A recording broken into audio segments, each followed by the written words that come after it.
Shooting underwater video can be incredibly difficult. In today's video, I'll show you the best tips and tricks to improve your footage on your GoPro or Osmo Action. First, let's roll some sample footage that I have shot on a GoPro Hero 4 Silver, which is now more than 6 years old.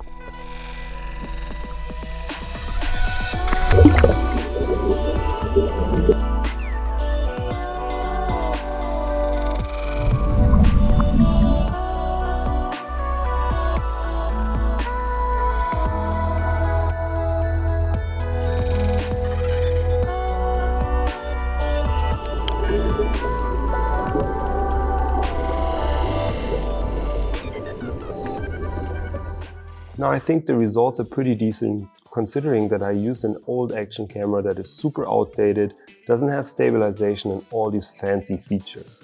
The point of this is showing you that it's not so much about your gear that matters, but mainly knowing the right camera settings and the right conditions.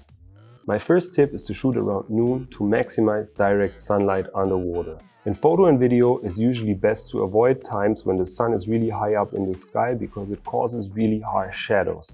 With underwater photo and video, that is completely different. You don't have that much light underwater, so the best time is during the middle of the day when the sun is really high up in the sky because you get direct sunlight and the water is well illuminated. The next tip is about composition and camera angles. Generally speaking, shooting upwards rather than downwards always looks better underwater. So try to place your camera somewhere on the ground and you will instantly create more interesting compositions. The third tip is never shoot auto white balance. Always set your white balance manually. Light conditions underwater change all the time and the camera will change your white balance constantly, which makes color grading impossible and makes the video look super cheap. GoPros have a setting which is called native white balance.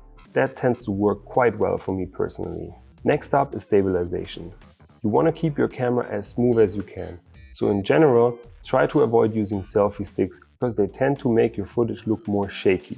Try to hold your camera near your body.